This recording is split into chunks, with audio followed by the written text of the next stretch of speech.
It's the state of the dungeon. It's a video that Rob does about his games. Yeah! Hello, ladies and gentlemen, boys and girls, children of all ages. I am Rob, and this is my State of the Dungeon address. This is the State of the Dungeon address for the game that took place down here in the dungeon on June 30th, 2022. The game, Dungeons & Dragons Dragon Heist, continuing on with the exploits of Zarya, Aldrich, Jazor, Luxor, who was not present, unfortunately, Felix, and of course, we were also without the services of our newest member, the wizard Samuel. But they were with us in our hearts, and I'm sure that Luxor and Samuel were off having wild adventures while the group was doing other things. We picked up in the middle of a side quest where the party was investigating the mansion of Fistandia, who is a wizard and priestess of Mystra who was granted a portable, permanent Mornington's magnificent mansion for her own use, and it somehow turned up in the ownership of Rashal, who got stuck in it. So the group went in to help out, and unfortunately, like I said, we were down 2 players. And because they were on another plane of, another dimension, I was not able to assist them with Khalees, who is kind of their ally, who is kind of a PC, who can help them when they're down players.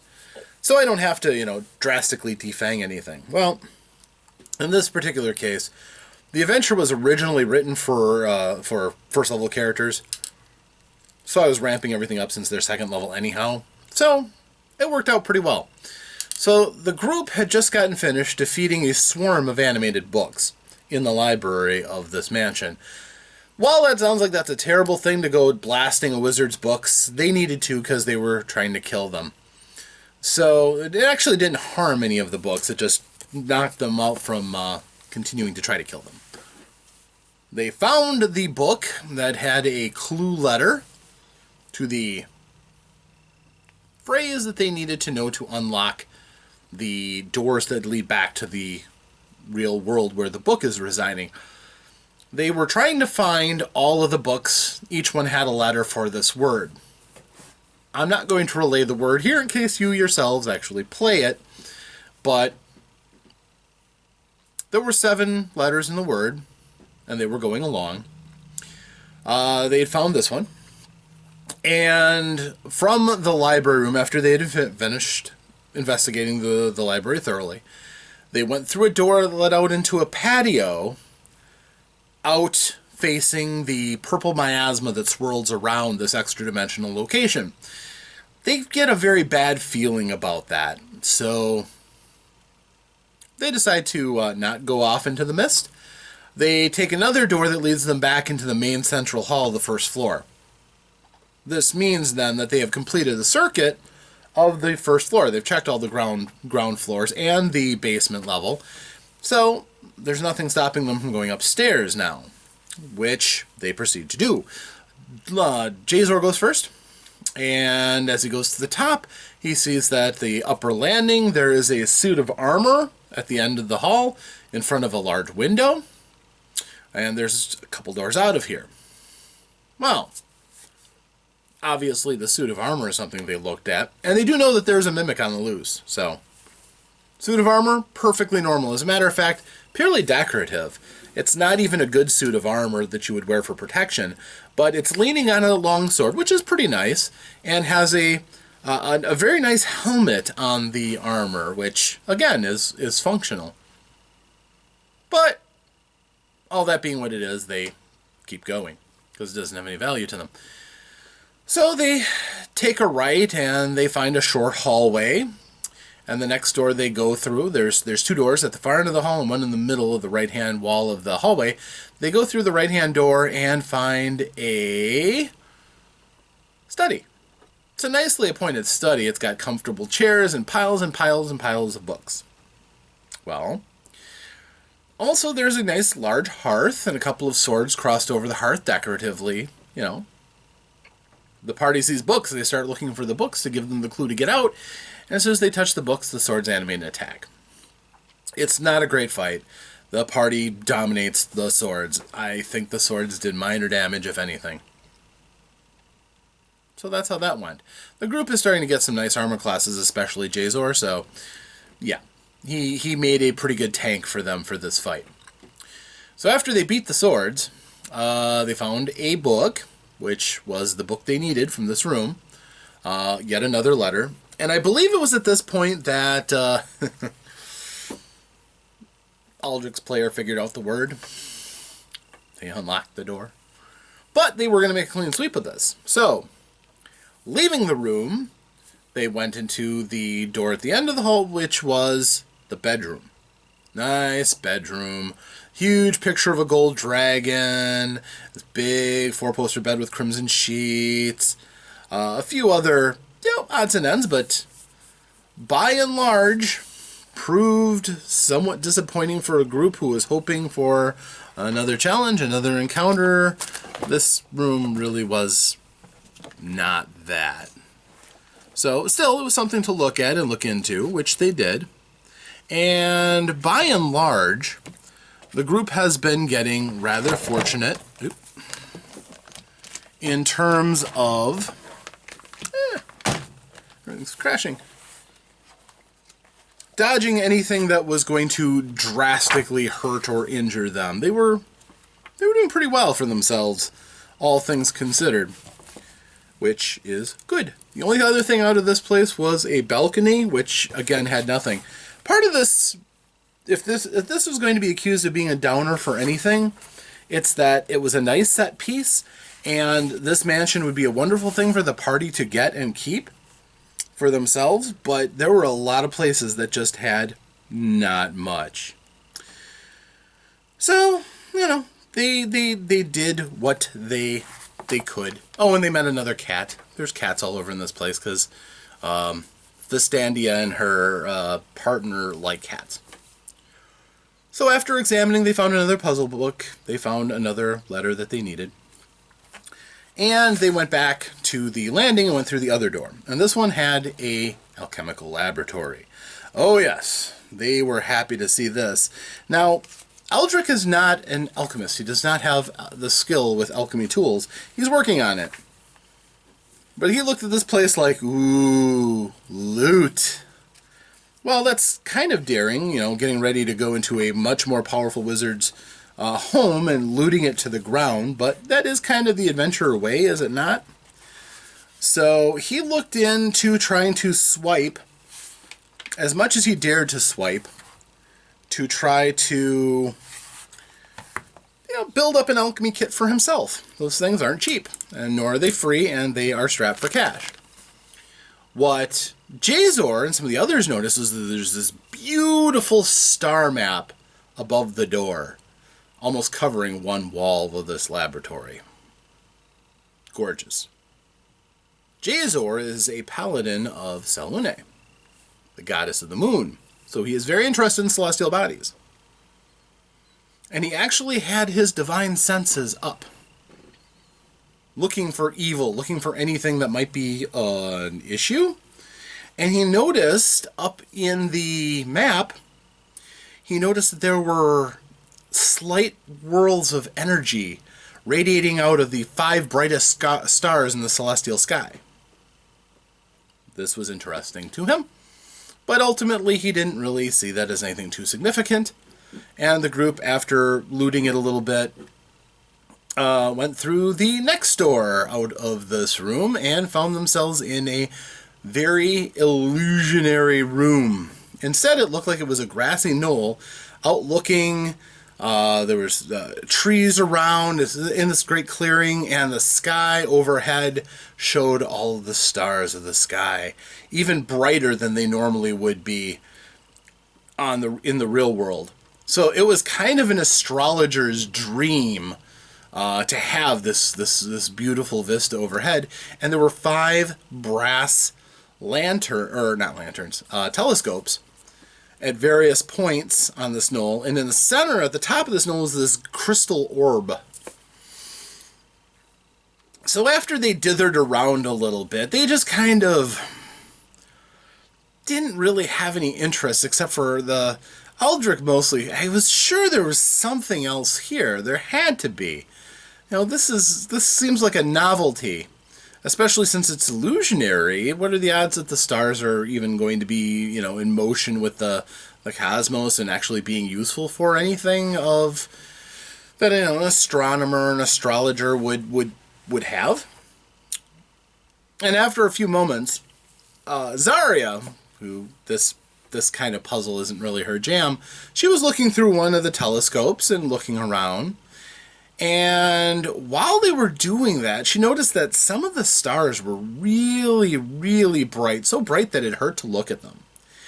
And while the rest of the group, I gave them perception checks. Now, it should be noted here that I usually am of the opinion that a die is a random number generator. Every facet on that die has an equal chance of coming up, unless the player of Felix rolled it that night. Because if it was a 20-sider, there was a good chance it was either going to be a 1 or it was going to be a really high number. No in between. Probably 8 ones were rolled. It was ghastly, especially for noticing anything. The things that a ranger should be good at: stealth and perceiving things. So they couldn't. He and Jazor rolled really poorly, and just like, wow. She's bent over looking at that telescope, and boy, she's got a cute butt. Bear in mind, they're a tabaxi and a dragonborn looking at a human, but love finds a way. Aldrich, on the other hand, he was like, I noticed that when you were looking through that telescope at that star, a light was shining back up at you. A beam of light came up and hit you in the face when you said it was too bright. What if we took the telescopes and all line them up with the stars in the sky at the brightest points, and then turn the eyepieces so that they would look out and be focused on the crystal, which they did, which opened a secret door to the last room in the place, which they were happy to get to, of course. They did good. So they get to the last room, which is, by comparison, pretty drab. It's mostly empty, with the exception of a desk with the bookshelf behind it that has chains hanging down from the bookshelf. Well, they moved up to investigate because this is obviously where the good books are, and the chains started attacking them. So they had to fight a chained library, which was great. The chains attacked as best as they could. The group moved up and took several shots from the chains, but ultimately they won. Especially, you really saw some nice cut and thrust work with the short sword operated by Felix. Jazor managed to get a crushing blow here and there. And at one point, eventually, Zarya just started grabbing chains and ripping them out of the bookshelf. So when Fistandia gets back here, she's going to look at this and go, But, number 1, they found out there's a lot of nice books in here. Books on contacting other planes, books on astrology, but books on arcana and history and magical lore. The kind of things that Aldrich was just like, oh, they're mine. They also found out that one of the books that was attached to a chain was magical. It serves as a flail. It is a chain with a book on the end. The book is The Art of the Joy of Combat. And, Felix ended up taking that, although I don't think he'll keep it for very long. That's really not his idiom.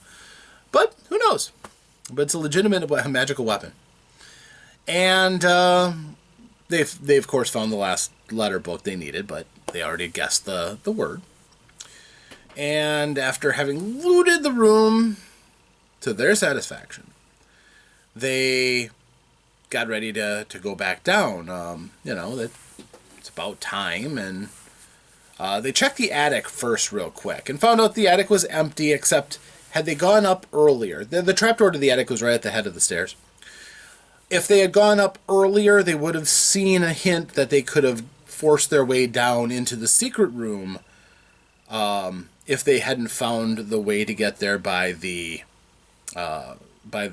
telescopes.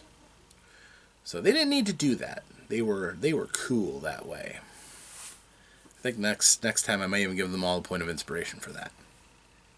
But more to the point, they got back down and they're like, okay, time to go down. And I believe it was Felix was like, I think I want to take that longsword that's there. And that's when the suit of armor attacked him. The suit of armor was the mimic. It hadn't always been the mimic, but the mimic had been following them around since they had ignored it before. It was disguised. They had walked by it. It wanted to eat them, so it was trailing them and making some pretty good stealth rolls. Eventually, when they moved out and past the suit of armor, it scooted the suit of armor out of the way and became the suit of armor. So it attacked. It did some pretty impressive damage to Felix. Eventually, those teeth aren't a joke, and it knocked him cold. Felix was not really having a good time with this. Zarya moved up. Now, one of the things they had found out, due to research, they had found out that the adhesiveness of mimics can be somewhat negated by alcohol. Spirits can cause that to be canceled out. So they threw a bottle of spirits at the mimic and hit Felix instead. So it was easier to get him out when Jazor ripped him free. But Zarya moved up and got her hands in the liquor and started trying to grab and rip at the mimic. Which, being amorphous, is not the best attack on a mimic, but she didn't know that. She's an inexperienced barbarian at this point. And she didn't want her weapon just getting stuck, so she thought her bare hands were the better weapon of the time.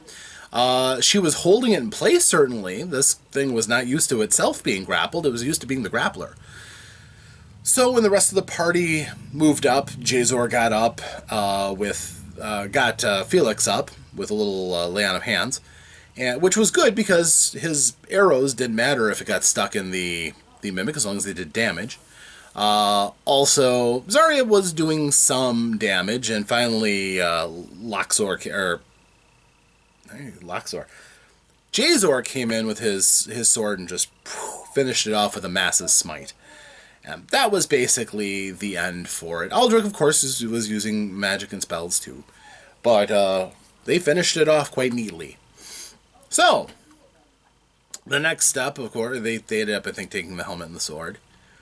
They were going downstairs and they heard, it sounded like Pip, but distant and odd. So they went down and they saw that the door was open leading out of here, which meant that Rashal and Pip had probably left, but they sounded like they were in trouble.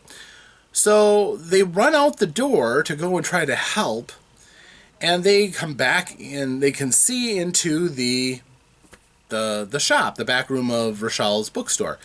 And they see Rashal, who is on the ground. He is bundled up this carpet, and he is lying on top of it, and just punching at it. Pip is backed up against a wall looking terrified, and as they look, this scorpion-like tail comes out from the rug and stabs Rashal in the neck, and he just drops. The group jumps in. They find out that there's an imp in the room, and it was attacking Rashal. And Rashal was geared up for research and, doing shop things. He didn't have offensive spells that he wished to use in that situation, so turned out that he couldn't defend himself very well against the imp, and the imp took advantage of it, but against the party, not so good. The group stepped through and just unleashed on this poor imp, probably not the best word, but he didn't have much of a chance against the full group wanting to bring down against a foe that they knew was evil. And they finished it off. Imp was destroyed by their combined power. So, they get Rochelle back up. The Imp has a pretty nasty straight poison, but doesn't have any lingering after effects that would affect him after he'd been healed. They actually gave him a healing potion, which he gave them a healing potion back for to pay them back. But he wasn't really happy to find out they had burgled his home, especially Loxor having burgled his home. That was not something he enjoyed seeing. He only got up to the loft. He didn't actually go in because the sepia snake sigil that he had put on his the loft opening was enough. Yes, I know sepia snake sigils are usually in spellbooks, but he's clever. So he's like, okay, you should go. I'm going to take care of things here, and I'm really badly injured, so I'm going to go to the temple. And they're like, okay, well, we did the best we could. We saved him. Come on, Pip, let's go. And they left. So now they had successfully completed their mission. They had saved Rochelle, which is great.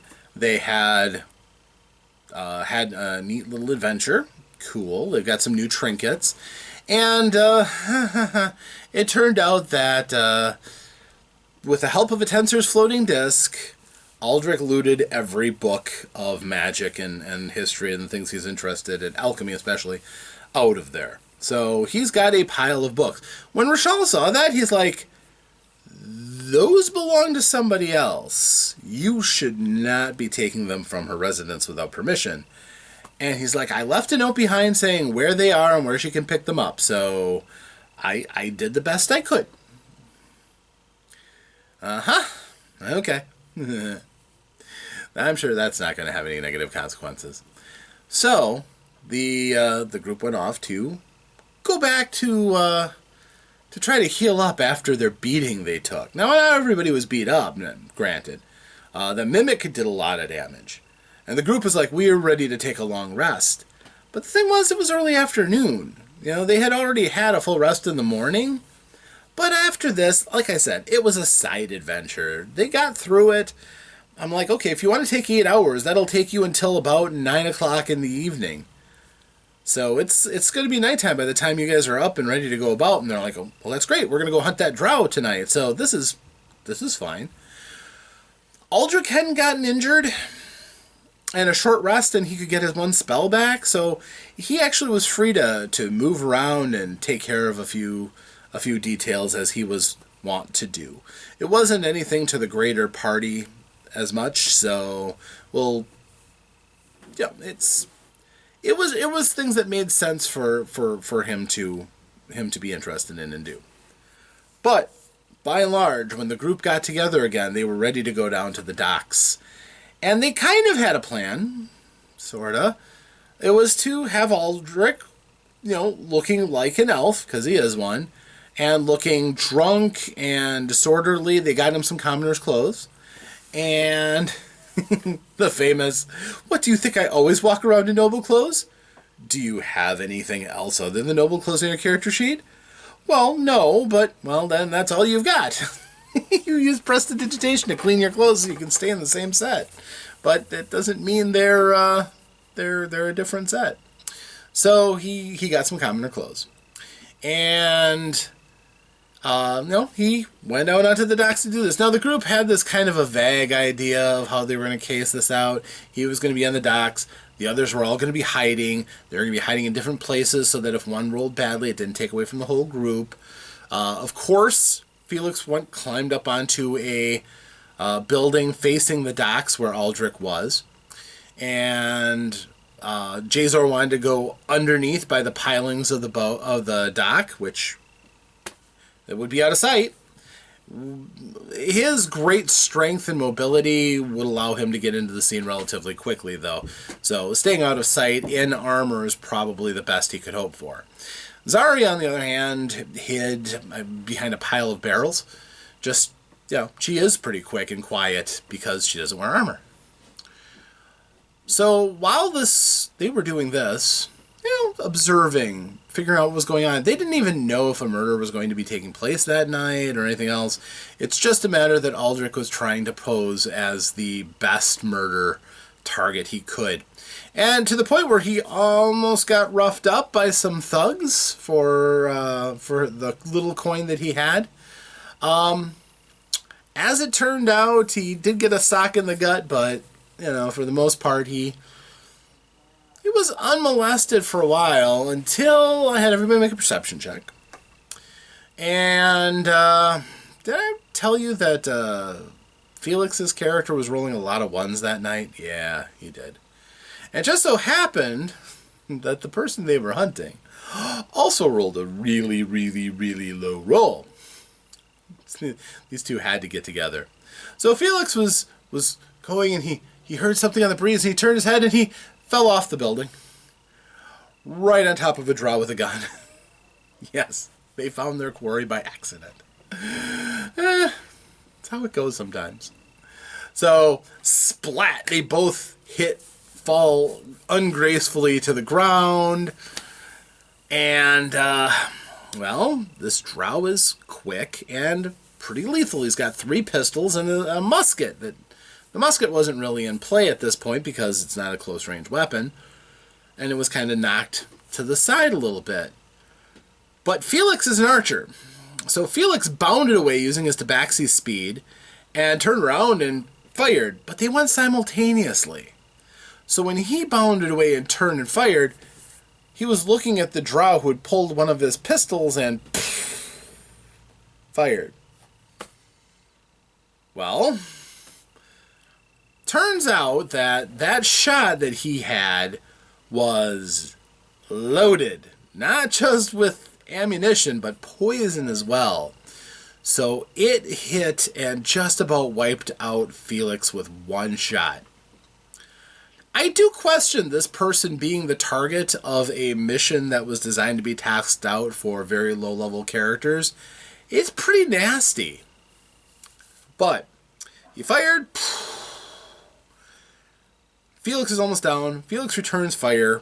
Hits but doesn't do great deals of damage. This guy is a veteran. He is experienced.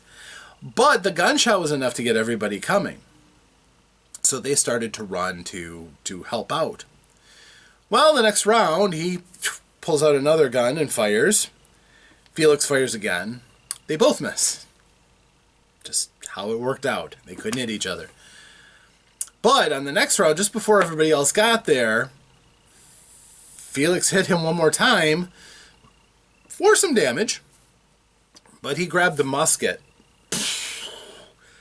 And as they got there, they just saw Felix get knocked flat with an exit wound out of the center of his body as the bullet flew through. And they're like, no, Felix, no. So, dramatic end. Now all of a sudden, there's 3 angry adventurers on the scene. They've got a barbarian and a paladin right in his face, and a wizard running up.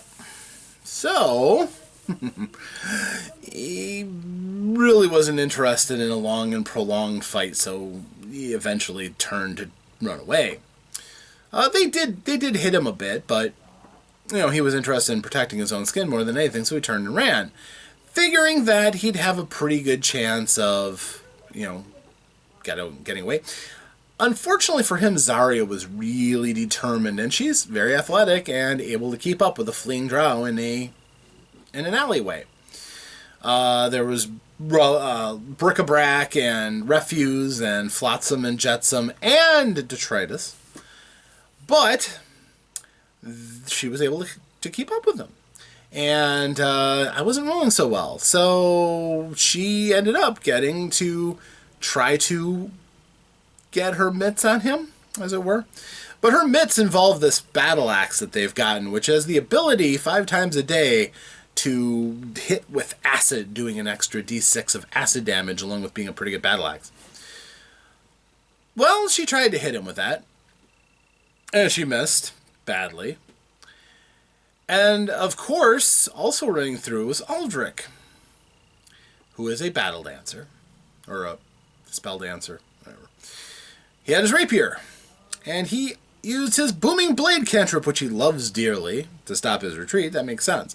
And he also missed terribly and hit the wall.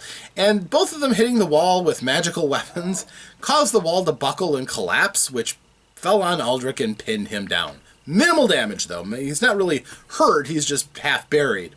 So while Jazor is pounding up the alley after healing Felix enough, and Felix bounds down the alley and is trying to go down as well, they're just crushing through obstacles or dodging and weaving around them. They're trying to get back into the race. But eventually this drow does manage to make it to the end of the alley, and as he turns around, well, Zarya's still there, and Zarya finally tackles him, just spears right through him. And then the butchery, he just gets dropped as the rest of the group comes in. This drow doesn't have too much of a chance. He did call and said, "Help! I'm being attacked!" And most people are like, why is this drow calling for help? Oh my gosh, they just brutalized him. And, well, to be fair, Zarya was enraged. And when she got a hold of him, she didn't stop hitting him, even when he stopped fighting back. So, he's dead. He's very dead. They took all of his guns. They took his loot. And they slipped away, although they did notice that somebody slipped out of the crowd and took the body away. That could be interesting down the road, but it did mean they have stopped the murder. They have no proof for the guard, because there's no body now, although they do have a collection of the weapons, which they had promised to return to the Gond followers, as these weapons were stolen, supposedly. Or at the very least, they could find out more about them. But they really just kind of wanted to get away from this whole thing, because it was kind of ugly, and they were again pretty badly beaten up again. So they did. They retreated. So the group was walking back to Troll Skull Alley to get back to their manor. And along the way, they're feeling pretty good. They got through their assignment that they were given by questionable people, but will be paid for. And, took care of this. It's good. They finally got this mission out from underneath them. It's been hanging on them like an albatross. So they were really happy for this. And what do you know, on their way back, they just happened to see, with the worst sense of timing in the world, they see a shopkeeper outside of his house with 3 men with torches and 1 really huge man in armor. And the 3 men with torches were standing there looking like they were getting ready to throw them into the business, while this man was begging with his huge armored fellow not to burn his building down. And he was told that you haven't paid us, so your house is getting burned and your building is getting burned. Well, you know what the group is going to do with that. They moved up and got into sniping position for Felix, of course. And Jazor moved up and said, "No, you're not." Do you think that you can get away with doing this? And of course, he has a natural 20 strength. He is huge. He is enormous. And he's a silver dragonborn, which looks exotic and dangerous. He's got a great sword, and he's wearing good armor. So he steps forward looking like he's ready to take on all 4 of these guys. And he throws out an intimidation roll. And just by his intimidation roll alone, it was enough that it took the 3 guys with torches, and they're like, "Oh, we don't want to be here." The boss was not quite as intimidated, certainly. But he was like, almost looked like he was somebody who's willing to fight. Excellent.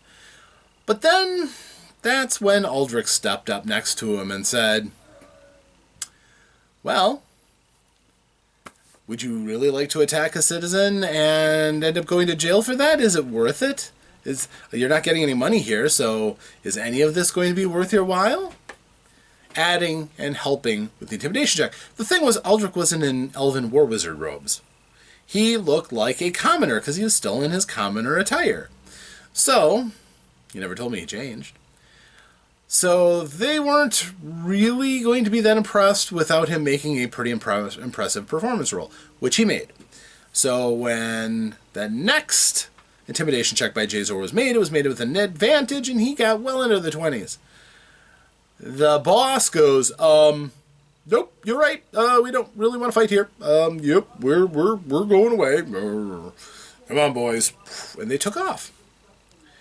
And they took off into the night, and they went to the shopkeeper, and they're like, okay, you're okay now.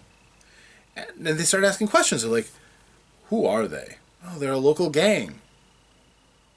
A gang here in the dock district? Yeah, well, there's no organized crime, so yeah, there are occasional gangs that claim territory, and they happen to claim this part of town along the trade road. Huh. And then the guards came. No, the guards didn't come back. They're asked, well, do you know anything about them? Like, yeah, they were the low level scum and everything until this Goliath came into town about 2 years ago. And this Goliath is pretty impressive. So your average rank and file person doesn't want to get into a fight with them. It's usually easier just to give them some coins to go away. They don't ask for that much, but the penalty for not paying them is to have your place burned down. So, we pay them. Well, if only we knew where they were staying. It's like, oh, we know where they're staying. You do? Well, yeah, they move around a bit, but right now they're staying in the home of a widow. They just crashed there. It's not like she had any choice in the matter, so they're staying. You just go 2 blocks down, it's the house with 2 smokestacks, and it's a gray house. The widow herself is kind of waspish, but she doesn't deserve that. They're like, oh, wait a minute, guys. We can't make a move because we don't want to break the law. The law is just as good at coming down on us as it is coming down on these guys. And it doesn't look like it's come down on these guys at all because they're doing all these horrible things. So they find a couple of guards, and they go up to the guards and they're like, hey, do you know this big guy? And they're like, yeah, we know. We've heard of him. We know what he is. But he's never been caught in the act, and nobody's willing to report him to us so we can make a move as the whole town watch. And they're like, well, we know where he's at. And we caught him in the act of about to burn a shop down. We'd like to help. And the guard's like, really? You'd like to help us? Yeah, but we can't because it's illegal.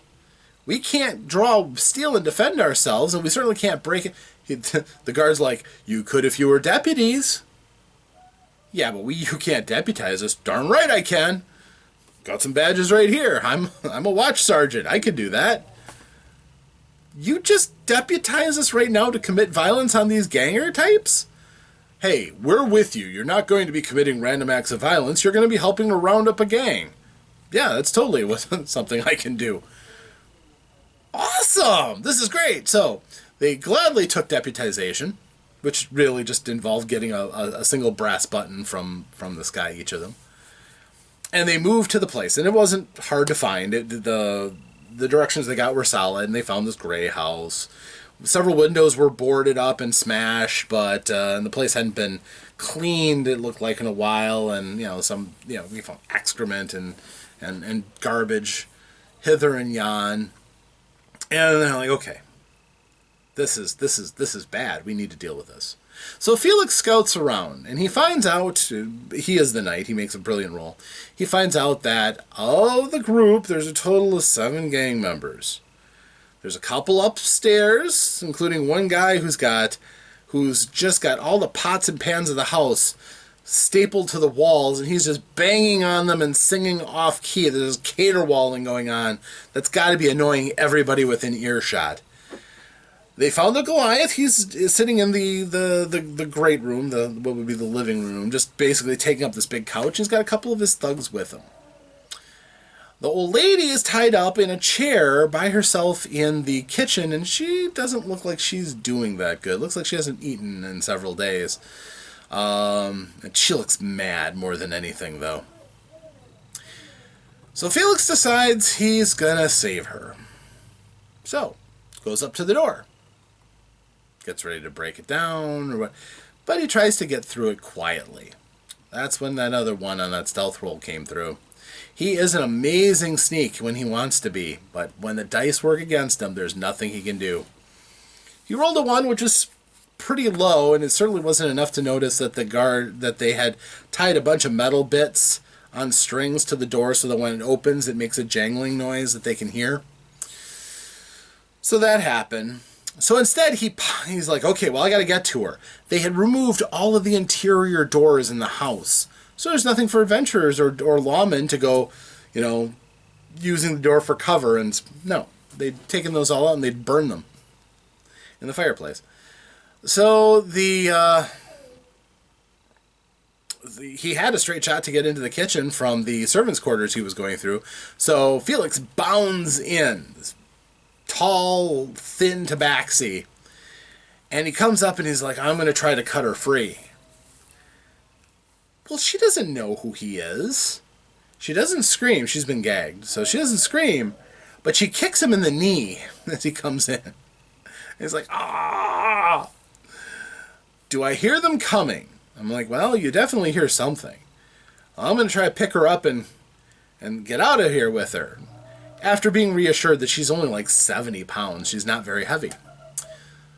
So, he does this. Sorta.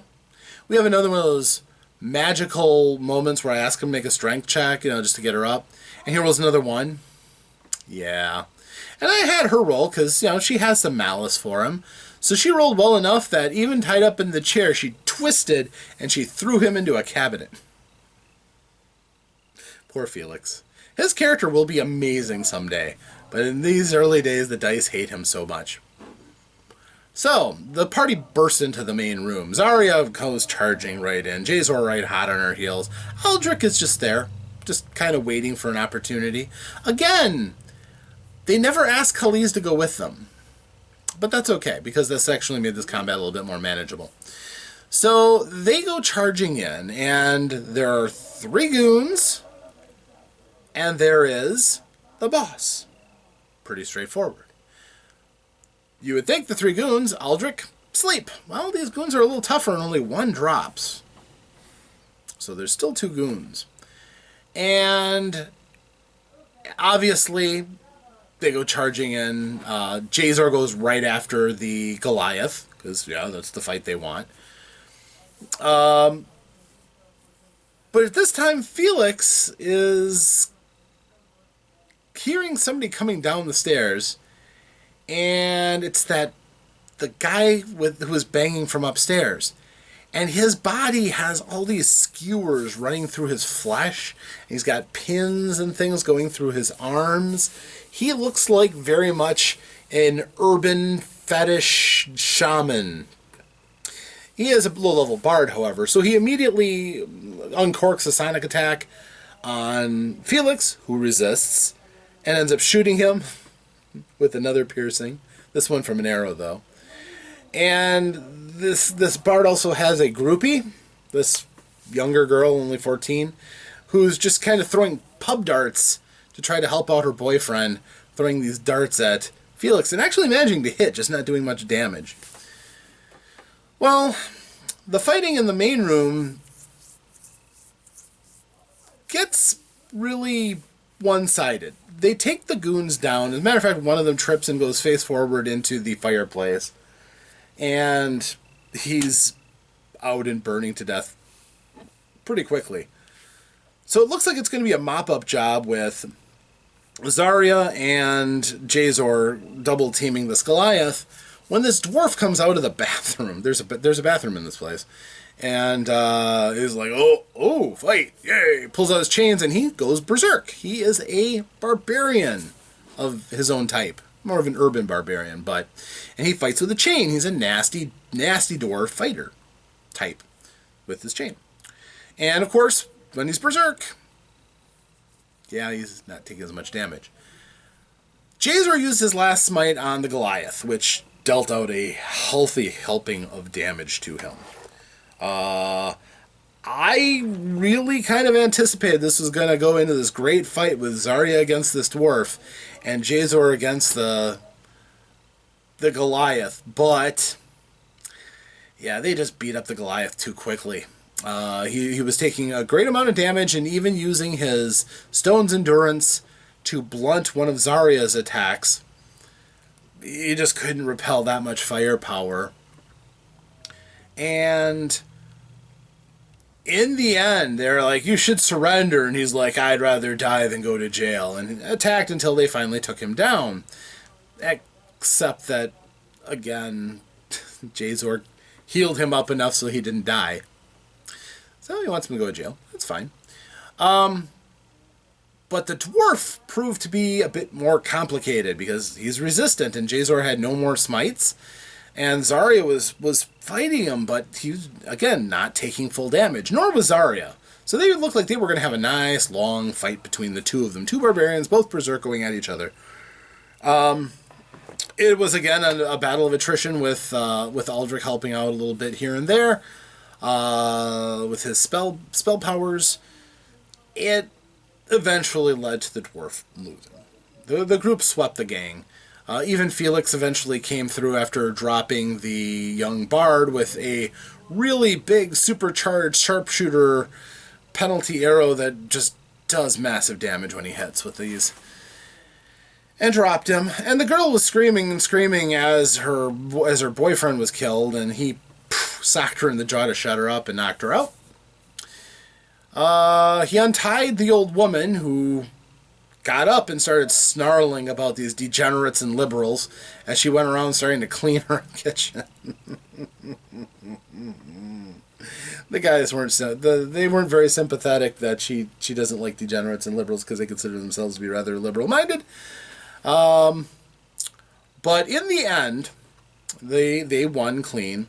They searched the house and they found out that they had stashed a lot of their stolen goods and things were upstairs, but not a lot of it was cash. They took what they thought was fair. This woman's going to take a long time to fix this house up, that's for sure. But again, they're on the side of the guards, so the guards move in to take charge of the people who are down. There were a couple of deaths, but for the most part, it was pretty successful of a raid, and it put these criminals down, which is what they wanted, ultimately. So, the group actually gets a point of credit with the Town Watch, which wasn't a faction that really had lined up, but it's actually not a bad one for them, because as often as adventurers can get in trouble with the Town Watch, yeah, it's a good favor to be able to pull on sometimes. And again, they made a lot of progress, had some great fights, and ended up looking pretty darn good for everybody. So, that is how the night ended. Now the group is truly beaten up this time, but now they're going to have to wait a little bit. That late break that they took means that they're this beat up. They'll get a short rest, but they're not going to be able to sleep tonight. So, yeah. That early morning detail for Lady Silverhand is going to have a lot of bugs of calf downed and some pretty long eyes, but we'll see how it goes. Stay tuned, and we will continue this adventure. Until then, I am Rob, and this has been my State of the Dungeon address. Thanks for joining me. Until next time, farewell.